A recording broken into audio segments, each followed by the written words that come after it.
Hey, everybody, it is Talking Movies with Sean, Kenny, and Jim. I am Sean, I'm Kenny. I'm Jim. and we're here for the 2024 Holiday Spectacular. We've been hyping it for the last week on Instagram. Thanks for putting up with all of our ads. We've been blowing up Instagram. But we're here to talk about holiday stuff, all 2 hours long. And we hope you guys are too. The chat room is open. We're going to just freeform it for 2 hours. So, hey, Greg. Hey, Greg. Hey, Texas. Texas. Yeah. Hey, You lost me. Wookiees. Wilkie. So Yeah, I'm sorry. that's all right. All is well, Greg. As Hi, the great Greg. Hi, Andy Texas. Williams once said, it's the happiest, it's the most wonderful time of the year. Yes, it is. Who said Okay. that? A Andy wise man. Williams. I was going to say Andy Williams, right? Frank Sinatra, Andy Williams, Perry Como. Dean Martin. Megadeth. Twisted Sister. Dave Mustaine. Jingle bells, jingle bells. Starting off on a ball here. That's all right. See, we don't have a topic, like a strict topic. We're totally lost. We're totally off the ball already. Dead Martin. Dead Martin. Love that guy. Hey, Carlos. Hey, Carlos. Hey, Carlos. How's it going, buddy? Hi, Sean Kenny and the Dirty Dancing fan. Yep. Why I stick around for this abuse is beyond me. You said yourself you're getting addicted to it. So Yeah, Greg brought up a good one. That should be Yep. the first topic. Is Die Hard a Christmas movie? go ahead. what do you Go think? ahead. I think it is. I really think it is. Sean, Why do you? isn't it? I don't think there's any reason it shouldn't be. Okay. Just hear I that- think it is. I think it is for one reason and one reason only. And it's funny that was the first movie brought up. Oh, never mind. I hold back my argument. For some reason I got it mixed up and I was thinking Lethal Weapon. Well, I think that's. But a Die Christmas Hard, movie, Die too. Hard is definitely a Christmas movie. Yeah, it is. Yeah. But Lethal Weapon, that just segues me into Lethal Weapon. Lethal There you Weapon go. is the same category, okay? But even more so because Lethal Weapon is from Shane Black. And outside of Santa Claus, nobody does more for Christmas than Shane Black, okay? And if you don't believe me, okay, you got Lethal Weapon. You got The Long Kiss Goodnight. You got The Last Boy Scout.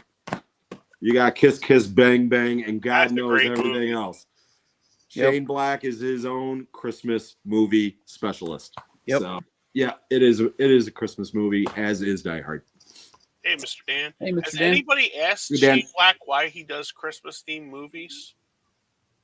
Just likes Christmas. I don't know. Oh, okay, no, I never knew if there was The somebody Predator, out there. The Predator wasn't set at Christmas. That was set at Halloween time. Now, maybe if it was set at Christmas, it would have been a better movie, but I I was doubt gonna say maybe that's why it sucked. it.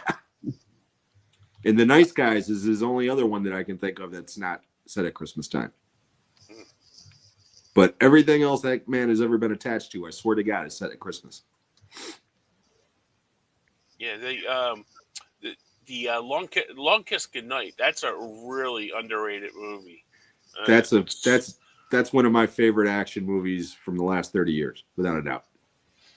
And that's the one that Sean owns and hasn't watched yet, and hopefully he rectifies that. Because I've said it many times. I'm taking 2 weeks off for Christmas, and I'm going to rectify a lot of my cinematic sins this Christmas. So that's one of them.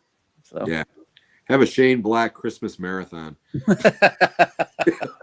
I've actually seen most of those movies. That one I haven't. I've seen Kiss Kiss Bang Bang.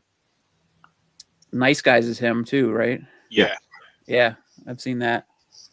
Yeah, Nice Guys and Kiss Kiss Bang Bang make an awesome double feature. They're Seen great. that. Yep. The Predator. I've seen, sadly. I asked GPT why Shane Black sets all his movies up at Christmas time, and in typical AI fashion, it said the contrasting themes, emotional underpinning, nostalgic and commercial appeal in cinematic tradition. Okay. It said, in essence, the Christmas setting is Shane Black's films isn't just for aesthetic reasons, but also to deepen the emotional impact, provide ironic contrast, and tie into a broader tradition of blending holiday themes with action and dark humor. Wow. Short answer, he really likes Jingle Bell Rock. Yes, exactly. That'll be the last time I consult Chat GPT for anything on this show. So, goodbye. Goodbye. Whoa. I just shut you guys down. That was awesome. Hey, first time. So, all right. Favorite, we got Lethal Weapon, Shane Black, Die Hard out of the way. Favorite Christmas movie memory. Not necessarily Christmas movie, but Christmas movie related memory. Doesn't even have to be about going to the movies. It could just be about watching a movie in front of the TV at home. For me, it's easily we had my mom and my brother seen it in the movies, and I went to see Scenes from a Mall with Woody Allen and Bette Midler because I love Bette Midler. That's an obscure movie. That movie sucks too. Yes, it does. That's why it's an obscure movie. This was before all the dating his daughter shit came out. Yeah.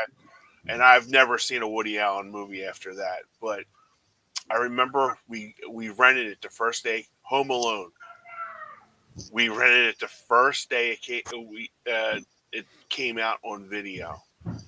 And there was 8 people in our living room, and my buddy actually pissed his pants watching it. He was laughing so hard. My buddy Jimmy. That was the funniest thing because he couldn't stop laughing. We kept on having to pause the movie so we weren't missing anything because Jimmy laughing so hard. So every time that comes on, I just think of everybody in the room and just like Jimmy, like losing his shit watching that movie. Every time it comes on, I'll watch it and I just have a big smile on my face watching it. Nice. I'd like to call attention to the fact that my wife is in the chat room right now, which is unbelievable. Sharing A Christmas Story was the second movie. Yeah, there we go. There you go. Thanks, Jim. So, hi, Lori. Hi, Lori. Christmas Story was the second movie I ever saw in a theater. E.T. was the first. Damn, I'm old. Wow. I saw both of those theatrically. In Texas, we weren't drunk either. We were just sitting around eating pizza watching it. We had just came back from the video store. Okay. That's hilarious. Here's one for you. Okay. 1987. 20 years old. Dating my ex-wife at the time. Go over to her house for Christmas, after spending time with my family, blah, blah, blah, blah, blah. Hey, let's go see a movie. Okay. What's out? How about Eddie Murphy Raw? Oh, my God. Me, my girlfriend, her cousin, who was a girl, 17 at the time, and her boyfriend.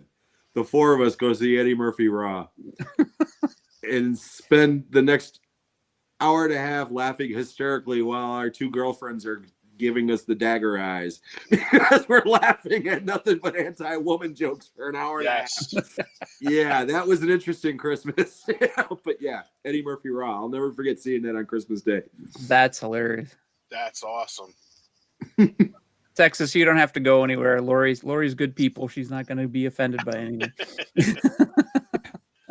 How about you, Sean? The first thing that came to mind when I was thinking about Christmas and movies, and this is so weird, I actually had to verify that the timing was right. I don't know why, but the first thing I think of is Star Trek 6 was released at the beginning of December in, I Mhm. believe, 1991. Yes. Mhm. Yeah.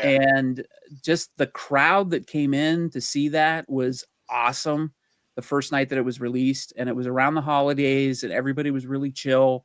And I just remember sitting at the back of the theater and I was like, this is the greatest job I've ever had in my life. I'm just standing in the back of the theater watching Star Trek 6 with a giant crowd that's just totally buzzed to be there. And it was great. It was fantastic. So that was, it seems weird because it doesn't really have anything to do with Christmas, but it was just that holiday time No, it's- and that holiday buzz.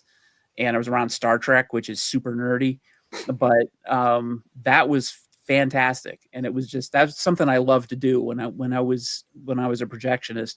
I would stand in the back of the theater and just like Mhm. take in the vibe of the audience. You know what I'm Absolutely. talking about, Jim. Absolutely. Yeah, and I love doing that. So that was what I thought about. It just was really like you could tell people were coming home for the holidays or whatever. It was just something in the air, and it was just really, really cool. And everybody was, and it was one of the good Star Trek movies. So people left, Yeah. they were happy. Mhm. It was just a great time. So That's great. Now, yeah. my theater, because I worked every holiday. I mean, Mhm. you know, Oh, yeah, so did I. movie theaters are open all the Yep. time. 365 days a year. The way that our theaters worked was on Christmas Eve, we would be open during the day for like matinee shows, and they would close at like 6. Mhm. And then Christmas Day, we wouldn't open until 6. So Oh, we would okay. only have evening shows on Christmas Day. Mhm. So that way the employees could spend the actual, you know, either Christmas Eve evening with their family or Christmas morning, you know, depending whatever the situation was. Yep. But I worked every Christmas I can think of during those years. Yep. And Christmas was always one of the busiest days ever at the theater, regardless of what the movie was. It didn't Yep. matter what the hell it was. It's like everybody got tired of, you know, dealing with their family at the house. So they had to go to the movie for a couple of hours. Is that the way it was at your theater as well? Yeah, absolutely. It was like an escape. Everybody would like right around that time, around 5 o'clock, it was like the gates opened and everybody's house is just flooded to the theater. But that's interesting because we were open for matinees. We were open all day. And I would volunteer to work those days as an escape from family. So Oh wow. I would That would work. that was one thing. We were always like doing something. Yeah. Like this year, it was funny because I just brought up this subject to one of my friends today. There's 3 football games on Christmas Day.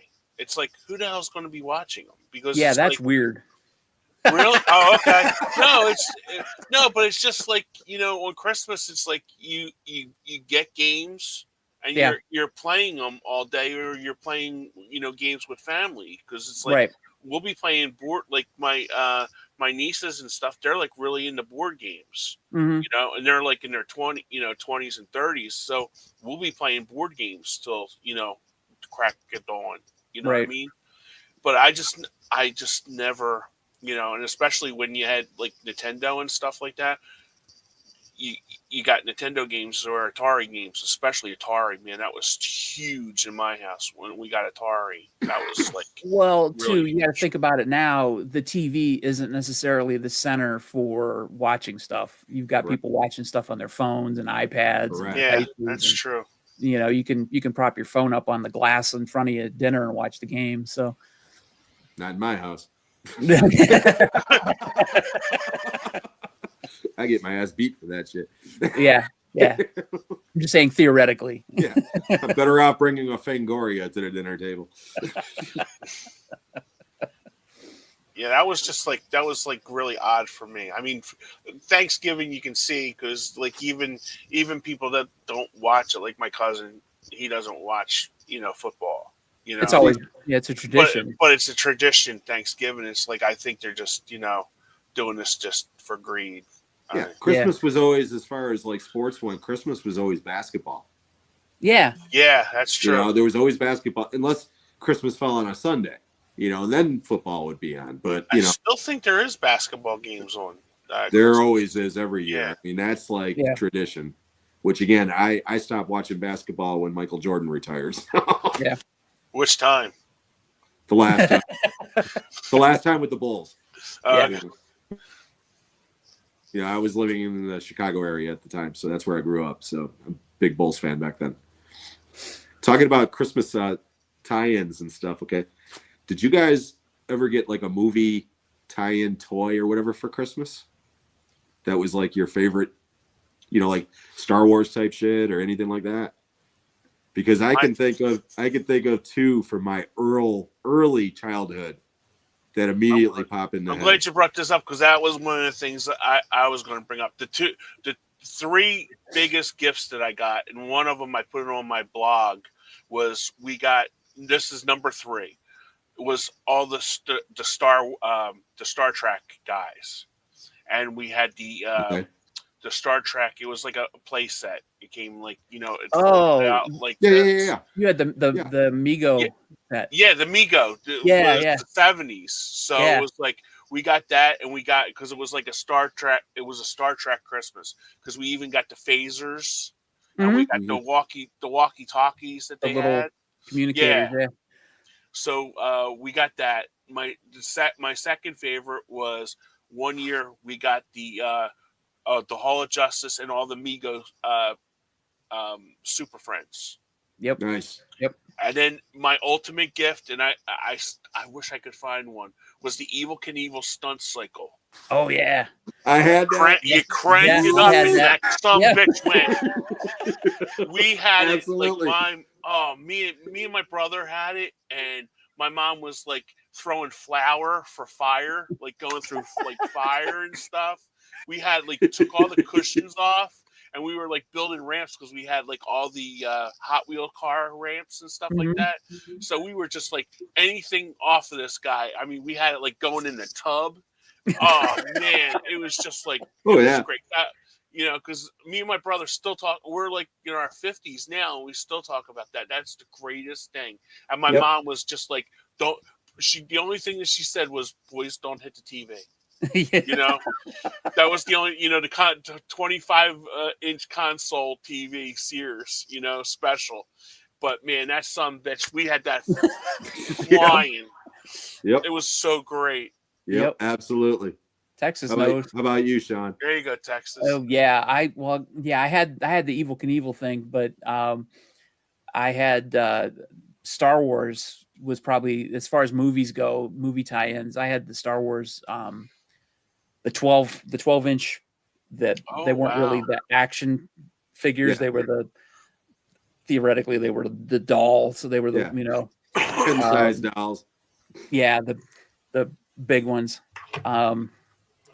I got those, and I kept them in great condition. I didn't really play with them that much. They were more like I put them on the shelf, but those were like the high value items. I'd see those in the toy store and be like, oh, I couldn't afford those, and mysteriously I'd get them from Santa Claus.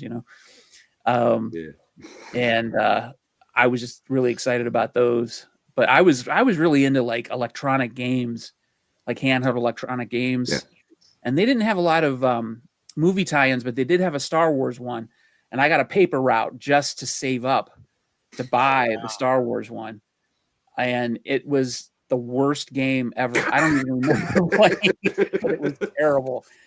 I don't even remember what the point was, but I had there was a Battlestar Galactica game that I loved, and there was a submarine game that I loved. They were just the LEDs on a screen, the Mattel Electronics football. Oh, I love that. Yeah, they all sort of look like that. Oh, they were so great. The little LEDs. Just little dashes. Yeah, just little dashes on a screen, and then you use your imagination to, oh, it's a submarine game. Oh, it's a racing game. Oh, it's, whatever. But the Star Wars one was like that, but it was just little dots on a screen. I don't remember what it was, but it cost $50, and I had to work 6 months on a paper route to save up the money to get that. And then as soon as I got the money for it, I quit my paper route. Of course. That. So, yeah. But but I used to get a lot of stuff. A lot of stuff that I used to like when I was little, or that I would really want. It was before the movie tie-ins. The Star Wars really kind of started that. The movie tie-in licensing, merchandising stuff, big time. So you think? Well, my two choices are pre-Star Wars. There was the Jaws game. Nope. Before There that, was. even. I did get the Jaws game. Yeah, Do you I remember remember that? the Jaws game. Yeah. Did had you to have pick the the stuff Gone out of with its the mouth. Wind dolls? Frankly, Kenny, I don't give a damn. No. Last week, somebody asked me, what was my earliest movie memories, and I said I had two. Okay. Beneath the Planet of the Apes. Oh yeah. And- Oh yeah. which I had the Tree Fort Village with all the dolls. Okay, Yep. but yeah, and that also tied into the TV show that was on at the time. But the one that I'll never forget, the other movie that I was talking about was Earthquake with Charlton Heston. I remember that. They sold a toy called the Earthquake Tower, and what No this shit. thing was, it was 3 feet tall, 3.5 feet tall. It was literally this piece of plastic with some paper on it, but it was on a pedestal. You pushed a button and it swayed back and forth like there was an earthquake. And you put a little helicopter on top or a couple of little army guys on top and they'd fall off. And when I got that thing, I thought it was the greatest present. I mean, that's what I wanted that year because I saw that movie. And my dad hid it behind his Lazy Boy recliner because it was too big to wrap. And Oh my god. it was just like Christmas Story with the friggin' BB gun, man. Everybody was done with their presents. I didn't get mine. And all I see is a screen, a white screen, Kenny. I'm sorry. But Yeah. But anyways, they pulled that thing out, and I was like Ralphie in A Christmas Story. I was the happiest kid in the world. And within 20 minutes of playing with that thing, I got so bored with it, I never played with it again. But my all-time favorite childhood toy, if it wasn't the Evel Knievel doll that Kenny was talking about, it had to been the $6 Million Man Steve Yes. Oh, I had Austin that doll one Yes. too. with the bionic thing on his arm. Yes. And you Yeah. look through the back of his head, and it was the bionic eye. The eye. Yeah. Yeah. Yep. And yeah, I loved that toy. That thing Yeah. was like, I carried that thing around with me for like 2 years. Yep. Did you guys also, because this was another one of our favorite ones, the field goal kicker where you hit the head Yeah. Oh yeah. and Yeah. it kicked? Yeah. Like super Yeah. kick or something like yeah. that. Yeah. Yeah. We had so much fun with that too. Yeah. Oh yeah. Texas just said the Space 1999 spaceship. The Oh, Eagle. yeah. Was it called the Oh, Eagle? Yeah, something like that. Yeah.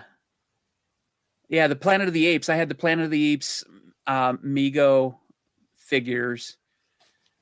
I had Cornelius Yeah. and Cornelius, Dr. Zerus, or Dr. Zerus, Zaius. Zaius, yeah. Yeah. Rock Me Amadeus, yeah. Yeah. Kira, or whatever the hell her name was. Yeah. Kira. And what was the gorilla, the army Aldo. guy? Aldo. Wasn't it Oh, is that- General Aldo?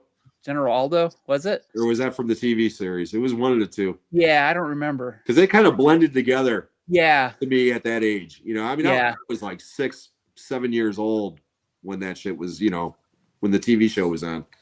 And I haven't seen that show since then.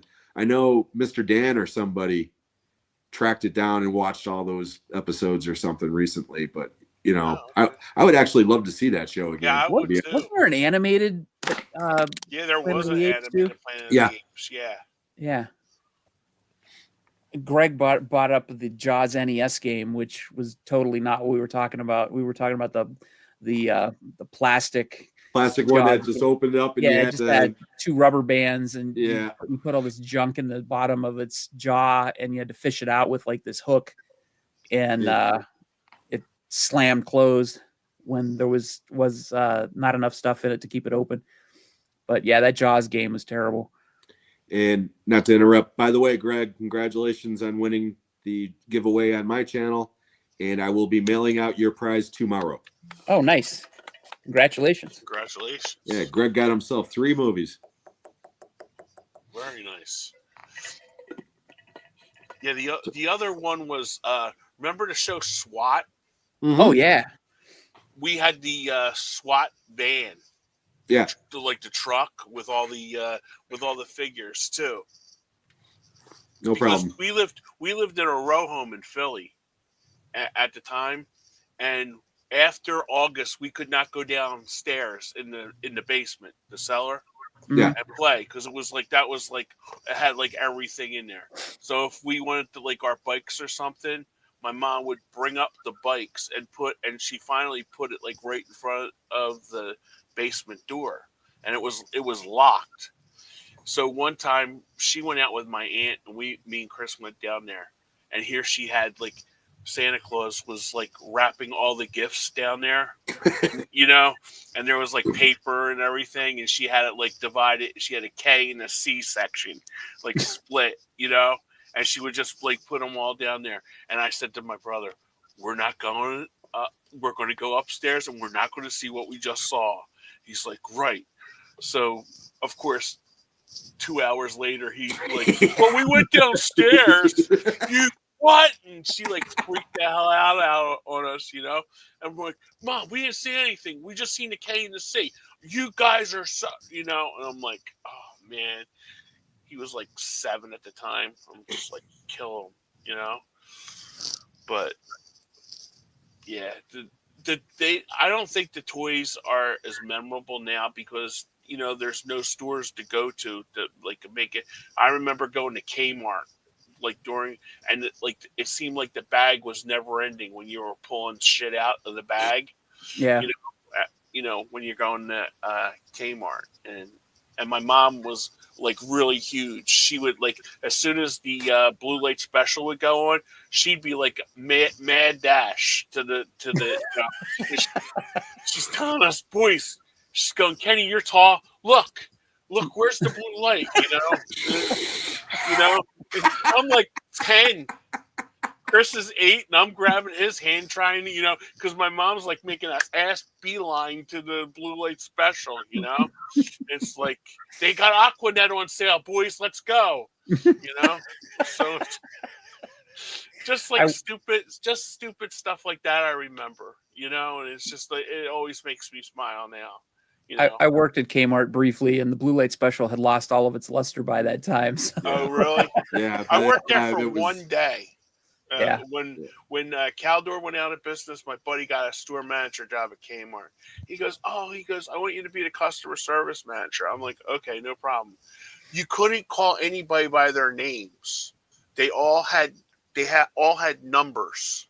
Really? Okay, yeah, and it was like, I'm not kidding you. In that 8-hour shift, I think 5 hours of it, I was getting smokes, cartons of cigarettes, because they had everything, all the cigarettes like locked up behind you, and you had a certain key with that. Yeah. And they wouldn't give you, you couldn't just like say, "Here, Jocko, go get a part of Newports" or something like that. Jocko. So, hey, I was there for one day. So one time, a customer calls up and goes, "Oh, my son just spit up," and I had met the janitor earlier, and I'm like, "Earl, aisle 5." District manager comes up and goes, "You have to call him by his number. You can't call." I'm like, "So I'm just going to leave throw up in the middle of an aisle because I don't get the guy's number right." That's right, Jocko. That's Jocko. I forget his name. But it was like, and I'm just like going through, and they had like pages, and then you had to look it up to see, and they had like a little green speck next to it. Well, I'm colorblind. I couldn't tell if it was. I couldn't tell because it was all color coded. And I'm like, and they had like one of those. Remember the Kmart cafes, like on the sides and stuff like that. Yeah. So my buddy was sitting there, and I said, "I'm done." And he goes, "What are you talking about?" He goes, "Have some pancakes." And I'm like, so I sat there for an hour, ate pancakes with him, and I said, "I'm still done. The pancakes were delicious." So I came home, and I said, "Mom, it ain't working at this place." And she goes, "What do you mean?" I said to her, "Somebody just like puked," and she goes, "Well, did you clean it up?" I said, "Well, I had to go through 8 different people to get it. Earl couldn't clean it up because he wasn't here." Yeah, and it turns out that his name was Jocko, and you're calling Earl. Yeah, there you go. Texas 666 for smokes. Oh, that was a terrible job. Who knew that working at Kmart was like being on that show The Prisoner? I am not a number. I am a man. You are number 6. Greg has a good question. What are some of your guys' most disappointing or embarrassing Christmas gifts? Greg, I don't really have any. My mom always did a good job with our stuff. Yeah, I was kind of spoiled rotten. Yeah. I mean, I more or we less didn't got have a everything lot, I but wanted. what we got, my mom made made it stretch. Yeah. So there wasn't like anything that I was like really.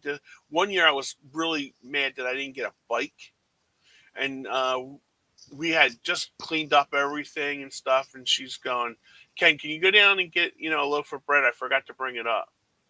And here she had the bike with a big ass bow in the garage, and I was like all pissed off, and I'm like, I ain't going down for bread. We don't need bread. You guys aren't going to have toast then.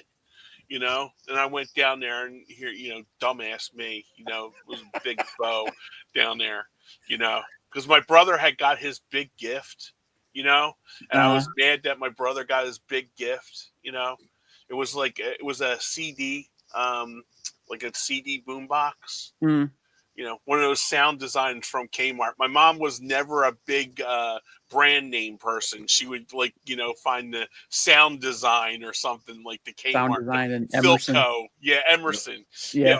That was our first VCR, Emerson VCR. It was mine too. Yeah. So I went down there and I was like screaming, and she goes, "See, aren't you glad you went and got the goddamn bread?" But I was never disappointed or upset. We were always happy with what we got. I'm the youngest of 5, and 4 boys, one girl. My sister's right in the middle. Okay, Oh, two older, 2 younger brothers. Okay, and my dad's. I'm becoming more like my father as I get older, but my dad had a very dark sense of humor. And he never really pulled any like embarrassing gifts, but every year from the time that my sister became a teenager to the time she was in her 20s, he would always buy her a gag gift. Okay. Oh. One year he got her a belly button brush. One year he got her one year he got her a nipple duster, which was literally just a feather.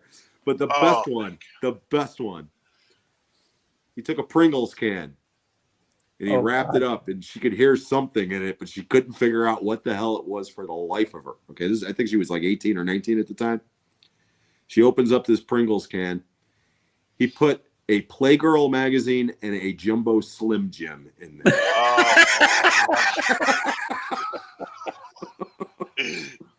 That was my dad. Wow. And no sexual overtones. He just did that shit to see the look on her face, because it was always like the most blushing red you could ever think of with my sister. But yeah. Oh my God. My dad was a trip. Oh my God. I was just going to ask you, Sean, what did you get anything? I was going to say, I don't really have anything. I'm an only child, so I didn't have any brothers or sisters to get embarrassed around. So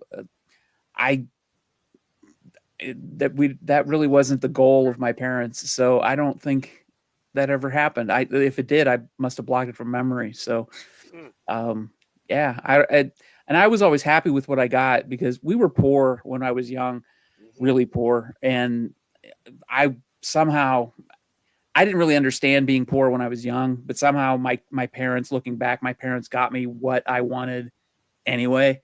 So they really did a great job. So I don't know how they pulled it off, but they did. So yeah, if I was ever disappointed or embarrassed about what my parents got me when I was a kid, I was a real dick. So. It's like, that's the same way we didn't have any money, and it was just like, but mom made like Christmas like huge. Yeah. And it wasn't like that we were getting like, huge gifts. Like we always got like our big gift. Like, I remember one year when we were like in our like 7 or 8, we got bikes. Yeah. That was huge, Yep. Yeah. When I said I was spoiled rotten, I mean, again, 5 kids in my family. My dad, my mom was a stay-at-home mom. My dad had a good job, but we were definitely middle class. We weren't. Oh yeah. Oh yeah. And yeah, looking back, it's like everything I wanted, not everything I wanted, obviously, I mean, I never got my drum set, You know, Yeah.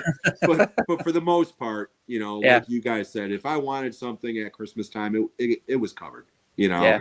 for the most part, unless it was some ungodly thing, that I was asking for that was out of the budget. But as a kid, I wasn't like that. Yeah. Most of the stuff I liked was just the stuff that every kid liked, and Right. and if it was something really, I mean, like for instance, the first video game system we ever got was Pong. It was before the Odyssey, okay, and Yeah. it was Pong, squash, and hockey, and it was just how many lines were on the Yep. damn thing. But Right. we got that when I was like 8 years old, but that was a family gift. Yeah. That wasn't a present for me. So Right. for the big items like the next year we got our first VCR, and Oh, the wow. same thing. That was the family gift, so. Oh, wow. Yeah, I remember the Atari. We had that was like one of the big Christmases, 82. And we had went to my mom's friend that like secretary friend that she was working with, Mhm. and she had kids the same age as us. So we went and spent a whole weekend with them, and they had Atari, okay, and we played it all weekend. Oh yeah. They had like they had a fold out couch, and my mom slept in the middle, and me and Chris were on the other sides, and the three of us were up like all night playing it, like on that Friday and Saturday night. Mhm. So we had to go home. So I remember when we came home, and that's all we talked about. That's all we talked about. Yep. And there was a place in the mall called Bamberger's. I don't know if it was a Philly store or not, but this was October, and my mom goes, "If I get you guys this now, you're not going to get much for Christmas." And we were like, "We don't care." So it was like we each got one, and I still remember to this day. I got Pac-Man, Chris got Asteroids, and my mom got Video Pinball. And Nice. we played that thing until the floor got hot. Like you could actually feel it like hot. And she goes, "All right, boys, I think we should give this a rest, And we were like, "Oh," and she goes, "You can play it in like another hour, but we have to heat up the system, or you guys aren't That gonna." was on fire. I That's on mean, fire. yeah, the house is on fire, But we had that. It was like because we had it, sitting on our rug in front of our, console TV and stuff, and we played that. I'm not kidding you, like 48 hours straight until it got hot, Yep. But yeah, Yep. that was our favorite Christmas. I'll post another one. I got it was a family gift, a ColecoVision. Oh, wow. In '84. And it Yep. was like a family gift. So I'll post that on my Instagram later. Hey, D. So, Yeah, ColecoVision was like the greatest system before the Nintendo. I mean, out of all those Ataris and stuff, that ColecoVision was awesome. Yeah. I didn't like the controller that much. yeah, the controller sucked. but as far yeah. as like looking like the actual graphics arcade were games, amazing. yeah, they Donkey Kong and Donkey oh, Kong, man. Berserk, all of Yeah. them. I mean, Frogger, Turbo. Turbo With the I had the steering little wheel. steering wheel and the gas Yeah. pedal. Hell yeah! That was the shit. The other one Oh, was yeah. Ladybug. Remember Ladybug? Oh yeah.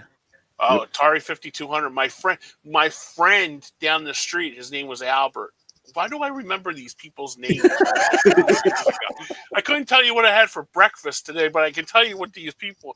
He had got the excuse me. He had got the 5200, and me and my brother went down there, and we played all the games that he got. Yeah. We were jealous because we only got 3 and he got 6, but his dad was a Goomba, so Oh yeah. you There know, you yeah, so it was like, hey, don't ask, don't tell. We Maybe were just that's why playing you Atari. remember his name.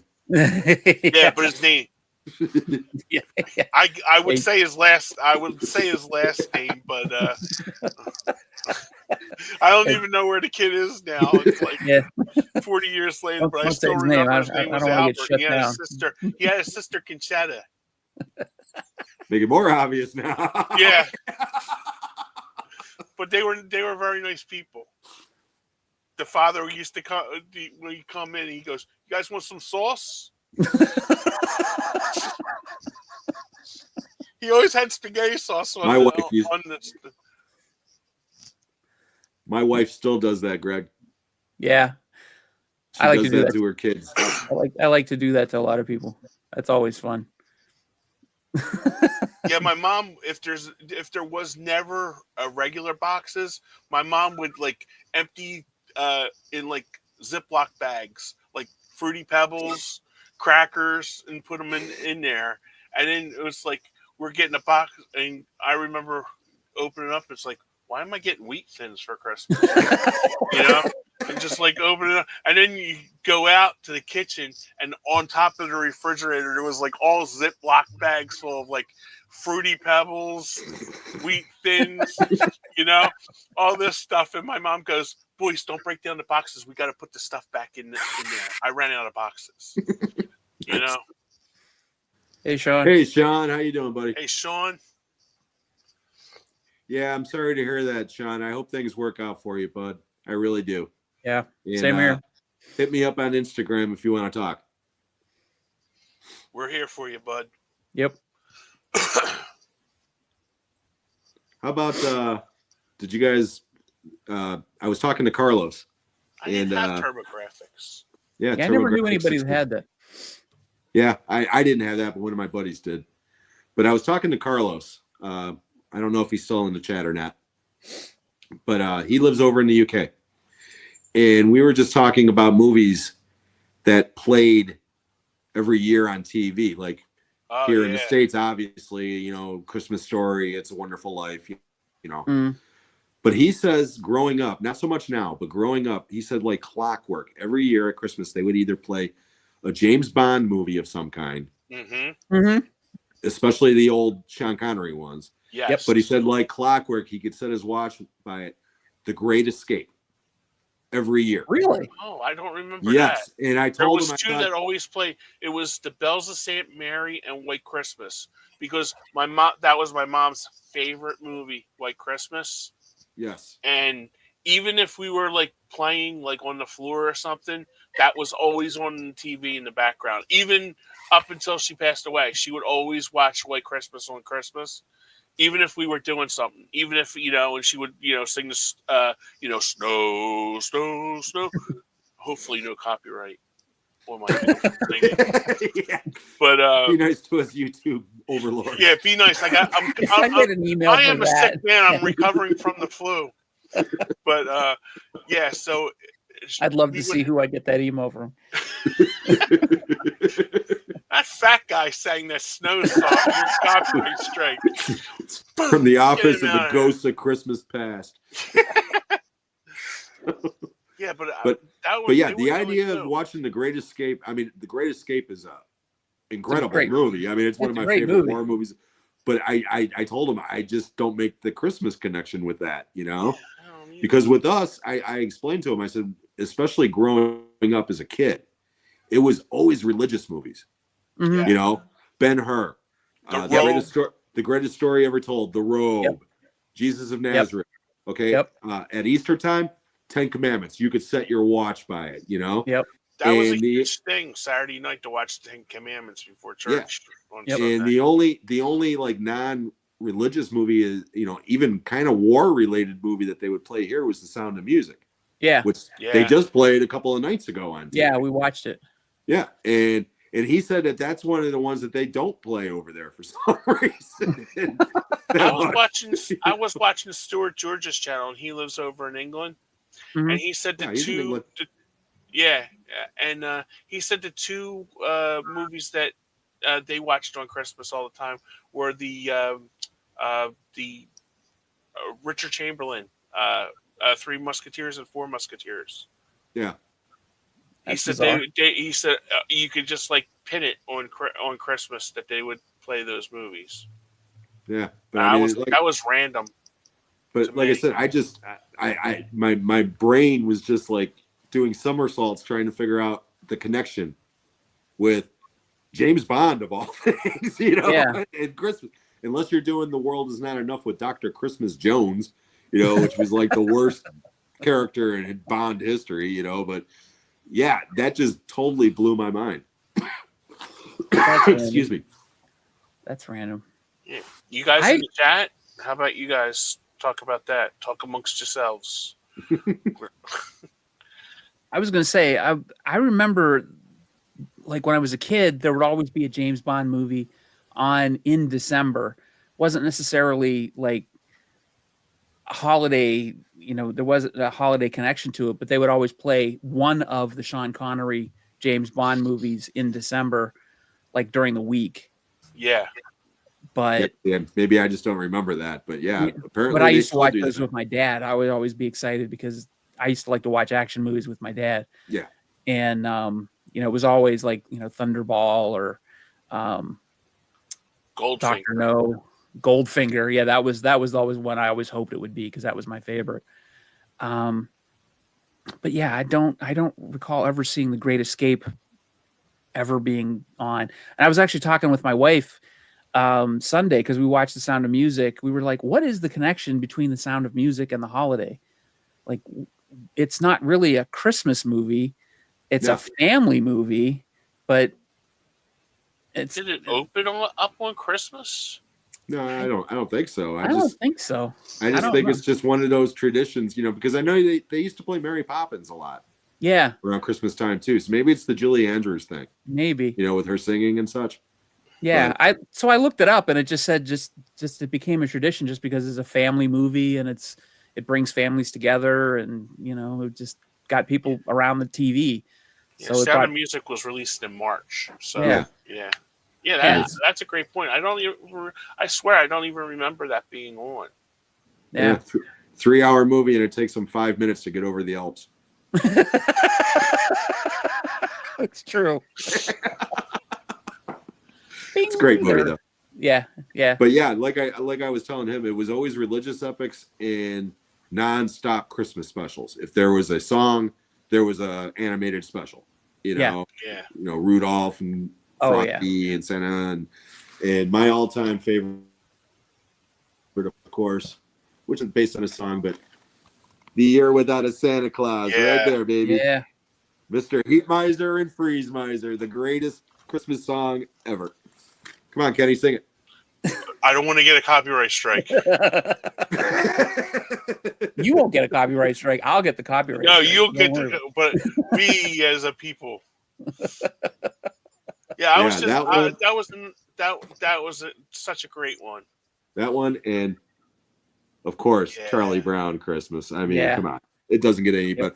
Although, and again, not to offend any of our religious viewers or Kenny or thing, this thing drops dead in the last 2 minutes where all at once Linus just grabs the microphone and starts reciting scripture strictly out of the book for the next 2 minutes. I mean, again, I understand that's the whole point of Christmas, all right? Right. But even as a kid, I would be like, I'm going to hear this in church tomorrow. I don't want to watch this right now. What? But I do. Know. I know. I think as you get older, that one especially is more sentimental to you. Yeah. The Charlie it's my Brown second one. favorite. It's my second favorite Charlie Brown one behind. I mean, the Great Pumpkin Charlie Brown. Let's face it. That's an all time. Mike's Wonderful got a good Life. One here. Yep. Yeah. Rudolph.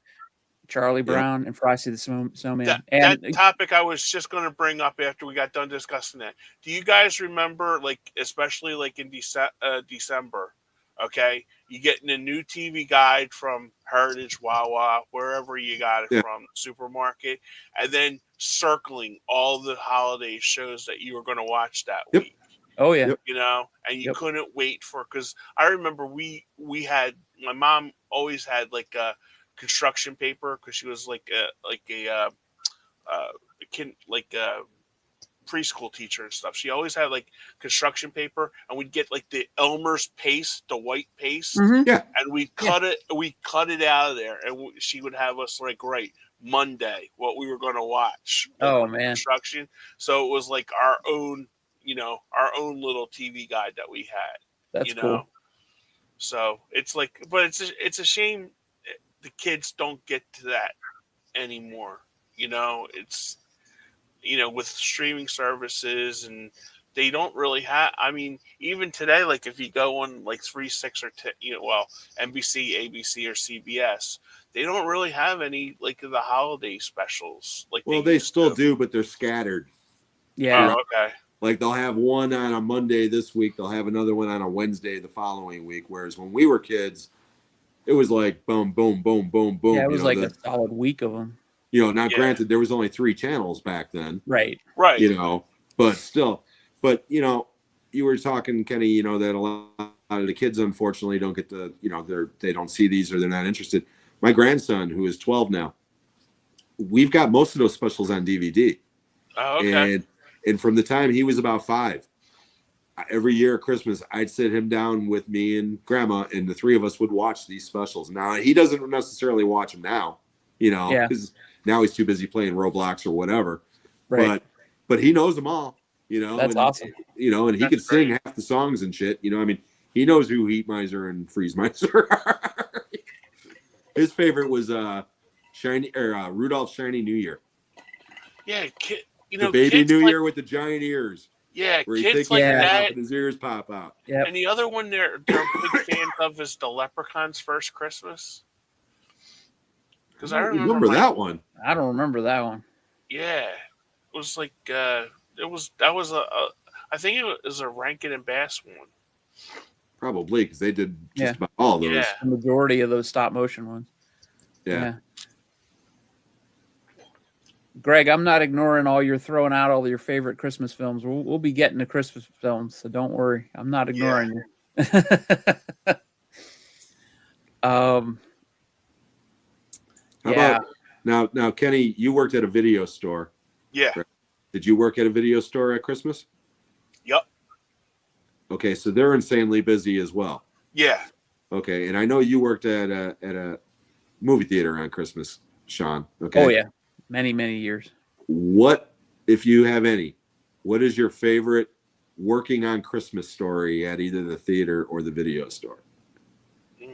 Because I got a good one. You first, I'll think. I got a real good one.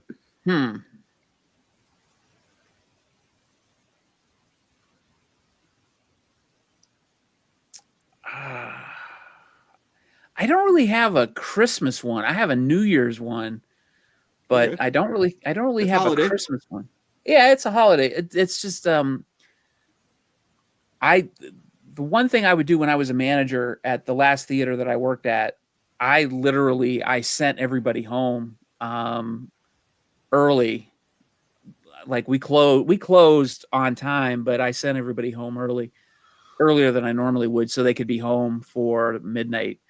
Because usually I would have people there, and we were in a bad spot in town. I probably shouldn't have done this, but knowing what I know now, I know I shouldn't have done this. But I won't say where the theater was because it's a bad area at Cleveland. But I sent everybody home, and I was the only one there. And I had a theater packed full of people, but I wanted all my employees to be home with their families or whoever they wanted to be home with on at midnight. So I sent everybody home, just literally everybody home to be home with their people at midnight. And I didn't have anybody there with me. And I was supposed to have like five people there with me or something. So I just said, go home, be with your families. And just because I knew I was leaving the theater, it was going to be my last New Year's there. Yeah. So I just sent everybody home. And I was there with a lot of money. Really shitty area of town. But I just wanted them to be with their families. I moved to Cleveland. I literally didn't know anybody in Cleveland when I moved here. But it was just something I just wanted them to go home. And I went upstairs and I watched the ball drop by myself in the projection room on the TV. So that's my favorite holiday memory. Nice. Yeah, how about you, Kenny? Mine was, we were at a video store. We closed at 6:00 on Christmas Eve. This was Movies Unlimited. This wasn't like Blockbuster or anything like that. And me and Rose, she was the manager. We would just go in there, and they had there was these 2 little kids, and we had on like I forget what it was, like a cartoon, like Christmas cartoon. It was just not even like it was like non-generic. It was like one of those like 50 Christmas cartoons or something and there was two little kids just like laying on a blanket in their Christmas pajamas. And I just remember them falling asleep watching it in front of this like little 19-inch TV, and their mom and dad just like roaming around the store like looking for movies and stuff like that. And I just remember, because Rose was like telling me, because there was only like about 4 people in the store. It was Christmas Eve, and I just remember those two little kids just like sitting there going, and I'm thinking to myself, man, your day is going to be so great tomorrow. You have no idea, Yeah. And they were just like laying in front of this TV, just watching like I think it was like those like generic cartoons you find like on YouTube and stuff of Christmas, like from the 30s and 40s and stuff like that. That's basically what we had and it was just like I just remember seeing those kids laying down because they were like the couple were regulars. They would be in all the time, and I just remember them just falling asleep on their pillow in their pajamas. That's cool. That's my Nice. All right, now yours, Jim. Oh, this one's interesting. it's okay. So, 1984, the movie 2010, of all things. Great movie. Great movie. Okay, but we just happened to have it Christmas that year. In about 3/4 of the way through the movie, this kid comes flying out of the theater, telling me to call 911 and stop the movie. And I'm thinking, what the hell is going on? And my boss is like, what the hell is going on? And we hear screaming. So we're immediately thinking, oh my God, something's going on. So we turn on the house lights. I run up there, turn off the movie. A woman's water broke. Oh, no. In the middle of the movie. And the screaming that we heard was the kid in the seat in front of her because it went all over his shoes. Oh. It was Wow. And we had to call 911, and they came in and they got her out. And thank God she didn't give birth in the lobby, okay? But they got her out, and we did get word like 2 days later that she had the baby and it was healthy and everything. It was a Christmas miracle or whatever. Oh, wow. But they named the kid Hal. That's great. That's awesome. That's one I'll never forget. That's one I'll never forget. Wow, that's a great story. Wow. Oh, that's awesome. Wow. Yeah, I'm going to tell that one on one of my movie memories, theater memory videos one of these days. Because, yeah, that one's a good one. That's fantastic. She literally opened the Bombay doors, Hal.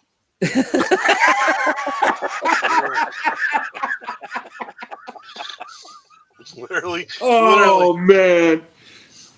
Kenny, one way or the other, I'm going to get this shit to work for that one. All right. Well, that's good. Nope. Sons of bitches. That may be the best comment you have ever made on this show. I'm telling you, that was on. Well played, sir. Well played. It's my hot tea. That is fantastic.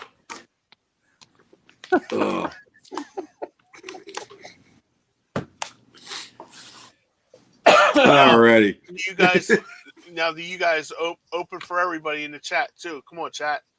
Do you guys have any rituals? What you do, like on Christmas Eve? What's like a ritual? Do you have like a certain kind of food, or do you go to like a diner, or do you cook a big dinner, or something like that? Well, I sacrifice a Vestal Virgin in the backyard. You too? Yeah. Because we always for a little bit, we always went to like a diner, or we used to go when they were open, Woolworths, and eat in the cafe there. Yeah. And then when they kind of shut down, we went to a diner. And then like the later years, I remember one time, and this was my favorite. I had just got done work. I was working at Ross at the time. My brother picked me up. He goes, "All right, what's for dinner?" Because mom's at home. And I said, "Well, once she's home, she never wanted to go out once she was home. Mm. 'Cause, shoes were off, everything, and basically we went and we hit on our street. There was 7 different fast food places. We hit Burger King, Checkers, McDonald's, Taco Bell, Wendy's. Um, there, the other 2 were just like in the hole. So when we came back, we came home with like 5 bags full of shit, you know. And mom goes, "What did you guys get?" I mean, we got like mom wanted like Wendy's chili and like a bacon cheeseburger, but we got like Whoppers. We had like a big feast. We just like poured it out like on the table.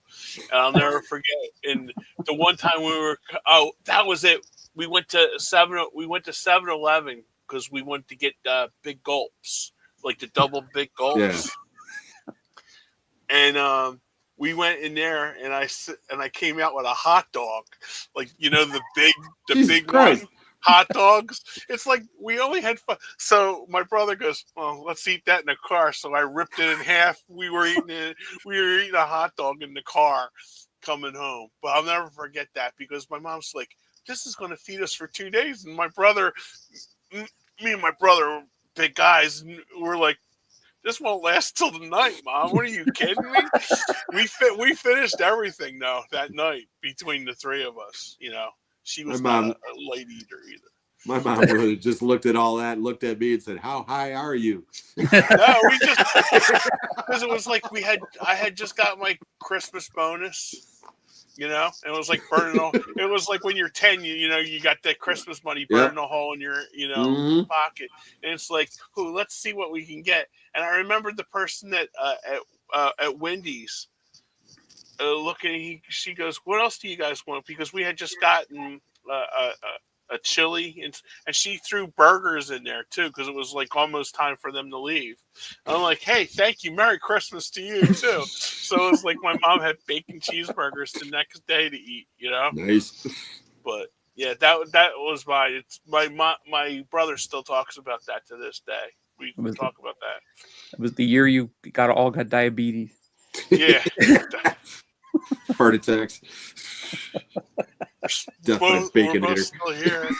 Oh, Baconators are great. The Wendy's Baconators. Yes, they are. They are so good. They are. The second greatest sandwich, only behind the discontinued Double Down sandwich from KFC. Did you ever have one of those? No, I never had one of them. They had 2 original recipe boneless chicken patties with bacon, cheese, and nothing, no bun. And I mean, literally. Oh, I remember that. Yeah. Oh my God. I mean, you eat one of those things and you could feel your arteries hardening. And I was like, oh my God.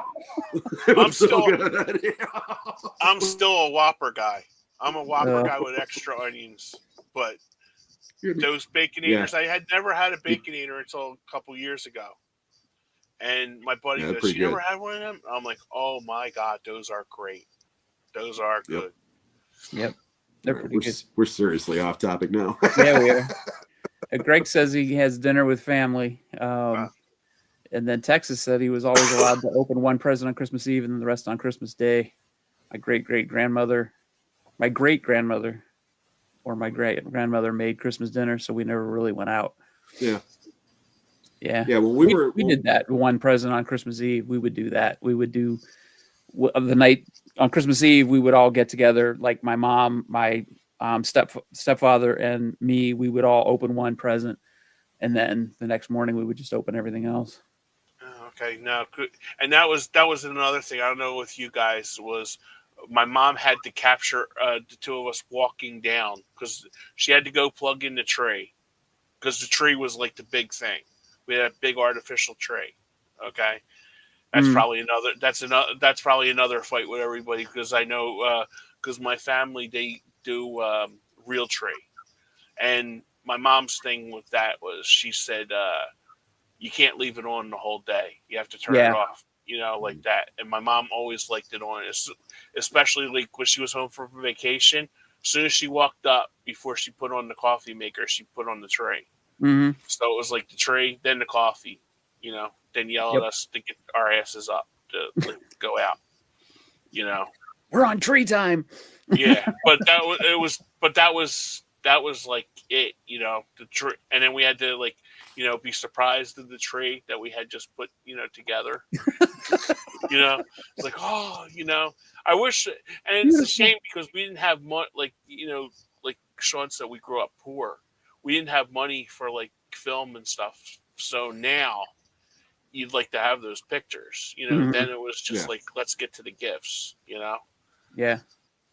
Yeah, we always had the artificial tree, except for 1 year. I'll never forget this one because we still talk about this shit. My brother Greg, who passed away earlier this year, he was about 19 or so at the time. He was home visiting from the Navy. And my mom got a bug up her ass that year to have a real tree. So my brother coming back from the Navy, hey, I'll take you, Mom, and here, we'll take Jimmy with us, you know, the little brother who's like 11 at the time, okay? We went to this huge ass lot that must have had 500 trees. And my mom had me and my brother pick up 499 of them and turn them while she's going, no, that one's got a bare spot there. No, that one's got, you know. By the time we got home, we had more pine tar on us than every bat in the New York Yankees dugout, okay? Oh, my goodness. Not to mention that we were stepping on pine needles in the carpet because, again, this is like late 70s, so that shag carpet, okay? Yeah. You get those little pine needles in there that in June you're walking and you're still getting them in your toes and stuff. I told my mom, as an 11-year-old, it's the only time I ever got attitude with my mother. I told her flat out, you are never getting another real tree as long as I live in this house. You know? I mean, oh, God. Even my dad was like, no, don't do it. Don't do it. She did. She talked everybody into it. And my brother, to the day he died, was like, man, remember that year we had to fucking pick up every goddamn tree? And it's like, oh, yes, wow. I do. Thank you, Greg. Thank you. Yeah, that's insane. I haven't had a real tree. My God. I can't even remember the last time we had a real tree. Probably in the 80s was the last time we had a real tree. Yeah. Pain in the ass. I mean, they're nice and everything, but pain in the ass, man. Pain in the ass. Absolutely. I remember we got one of the first lighted trees. My mom seen it on QVC. Yeah. She was like a really big QVC person at the time. Oh yeah. My mom still is. Oh, is she really? Oh yeah. Yeah, we got every stupid gadget. I mean, I remember like being a cook. My mom got me. Remember the onion chopper thing? You could smash the onions and it would a perfect dice. Wow, I have to get this. You know, there's one in my drawer. Oh, is there really? I did it once. It broke. It literally broke because I've never used it. I'll be right back. She goes, boy, she can make salsa, you know, like that. And it was like, she was like so thrilled when I opened it up and stuff. And when I got it, she goes, because we always like the tortillas with the salsa. And she goes, hey, guys, we can make our own salsa, you know, and put spices in there. So I'm like, okay. I got the first time we went down, it just like broke in half. She boxed it up and sent it back to QVC, and she wrote on the side of the box, "Piece of shit." We got our money. We got our money back, and somebody was probably laughing of it because it was like she's like, make sure you got all the juice out of it and stuff like that. Because she was so mad, she was so happy about that. She was like, "Oh, you don't have to dice anything anymore and put it in." And it wasn't like I just like went down like heavy on it. I just like and it just like it like broke. It's like those Ginsu knives that they used to sell way back in the day, you know. Don't you miss those? You can cut a can and it's a fucking aluminum can. Yeah. You always knew it was Christmas time when the Chia Pet commercials come on. Yep. And the clapper. Yeah. You know, the clapper commercials, you know. In the Budweiser commercials with the Clydesdales. They were that was a classic. You know, I mean, they still run those, but they're not the way that like they used to be in the 70s, you know. I remember the Santa Claus coming down in the Remington Shaver. Oh yeah, Like, absolutely. Through the mountains. Yep. I was just going to talk about that. Oh, okay. Go ahead. I was going to say, we were talking about the holiday special. That's the one commercial I always look forward to when I was a little kid, was the shaver going over the hills. Mm-hmm. Yeah. In snow. Yeah. I was telling Kenny, I used to love the Budweiser Clydesdale horses. Yep. Every Christmas, you know, and the Coca-Cola polar bears.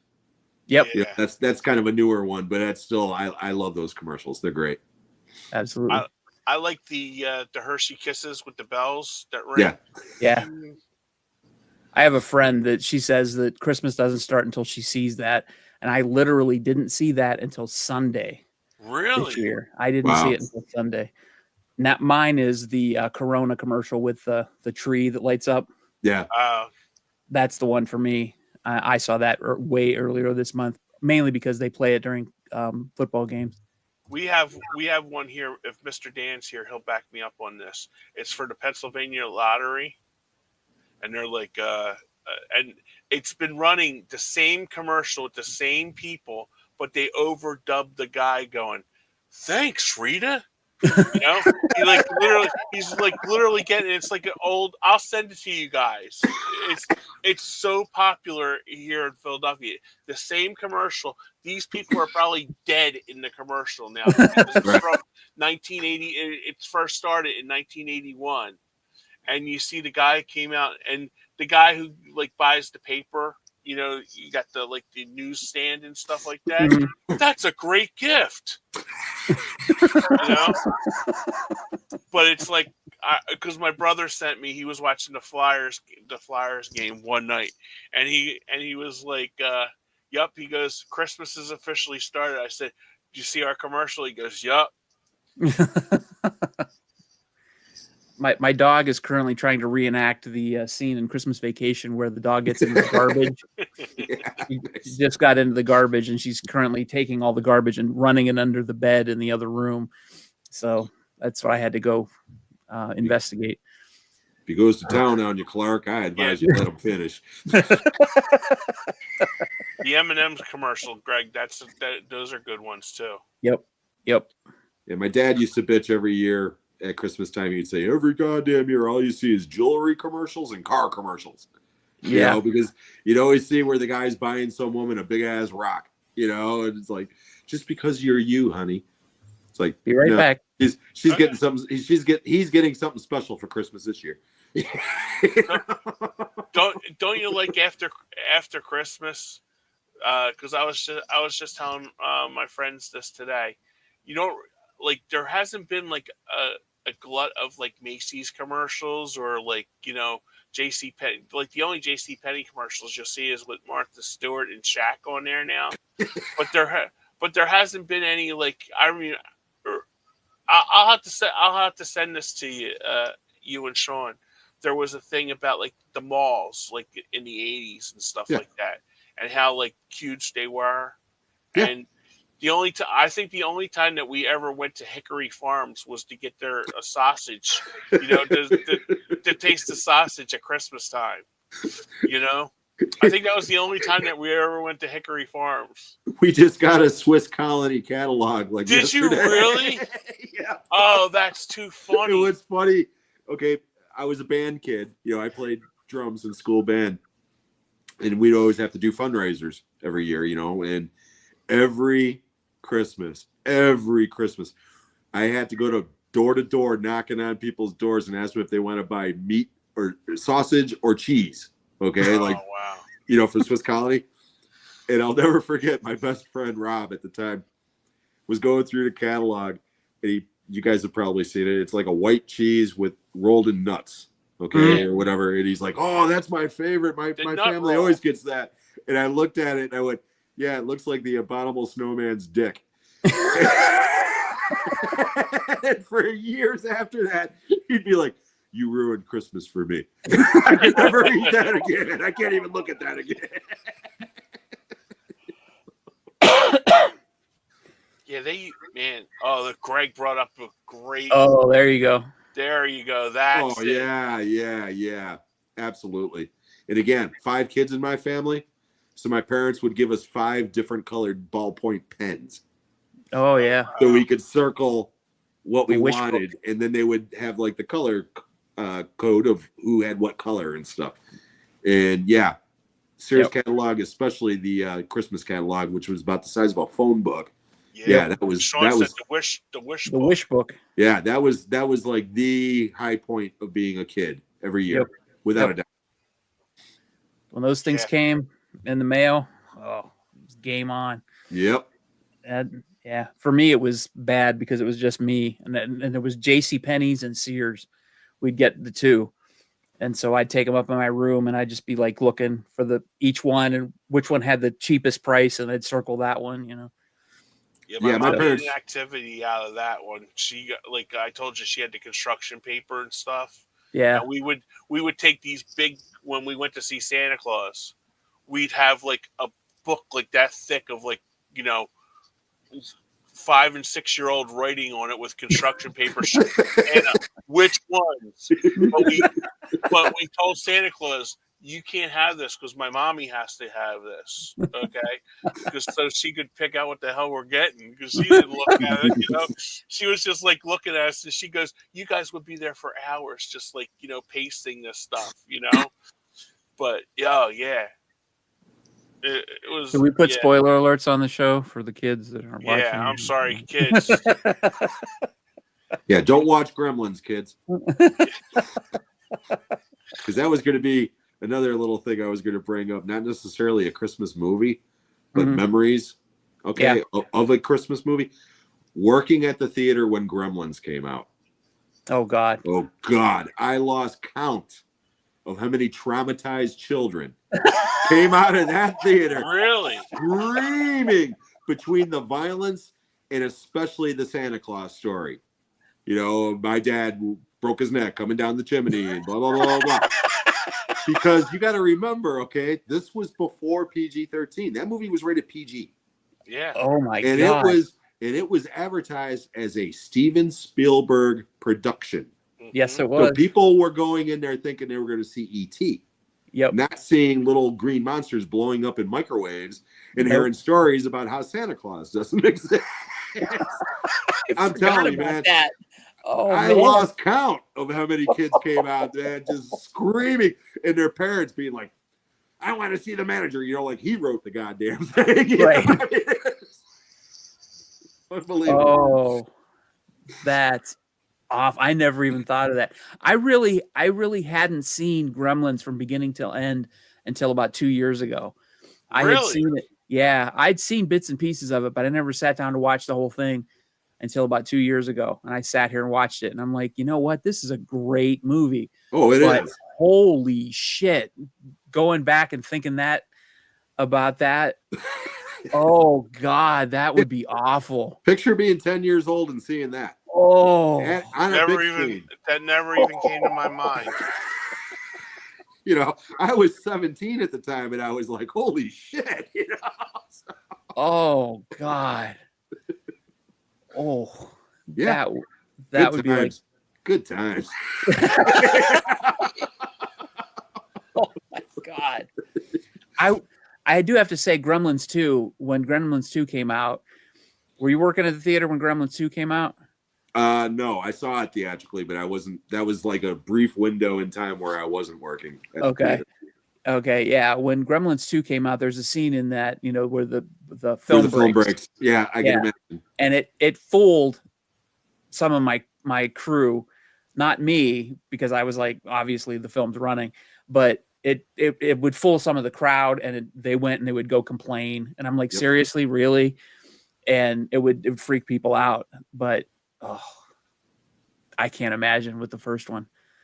That would be like literally watching your parents get gang raped. Oh my God. I really never even thought of that. Yeah, Yeah. that was an interesting summer because, like I said, that one and Temple of Doom came out like within a couple of weeks of each other, and the same thing. People took their kids to see Temple of Doom because they forgot about the Nazis' faces melting off at the end of Raiders, but Right. even that is nothing compared to The heart. Temple of Doom getting their hearts ripped out, eating monkey brains, whipping kids. I mean, Yeah. watching these kids getting their asses kicked. And the same thing, these little kids that come out just, why are they whipping that little boy? You know? It's like, yeah, good times. I remember going to see that theatrically, and seeing the kids get whipped never even crossed my mind as being bad. But seeing the heart get ripped out, that got me, you know. Talking movies with Sean Kenny and Jim does not condone child abuse. No. How old was I? That was what, 84? Yeah. Yeah. So I would have been 14, 16. I would have been 16. I was 17 that summer. Yeah, I was 16. So I didn't even think about that. I mean, you know, I wasn't really worried about violence in movies back then. But yeah, it was pretty edgy for PG, Greg. But I wasn't thinking like that. I'm like, oh, you know, it's just a movie. But seeing the heart get ripped out, I'm like, oh, this is a PG film. Wow, that's pretty crazy. Yeah. And then the PG-13s came along right after that. Yeah, but did you really think of like the PG, like the rating at that point? Well, no, it was already in the works because they had been talking for years about how, I mean, that shit started with Jaws. Okay. Yeah. A lot of people were saying that Jaws should have been rated R. Yeah. And Jaws, quite honestly, if Jaws was released today, it would be PG-13. Okay. Yeah. But and so would Gremlins, and so would, you know, Temple of Doom. But you get a movie like Invasion of the Body Snatchers, for instance, from '78. That one's PG. And that one is bloody, and there's full frontal nudity in that movie. Yeah. You know? So that one would definitely be R. But yeah, they were in the talks for it. But when those two movies in particular came out, there was such a big backlash that even Spielberg came out and said, yeah, we need to move this along. Right. And that's when they kind of rushed the PG-13 together. Because even some of the old, you know, like the first couple of years of PG-13, there's some movies that are rated PG-13 that really shouldn't be.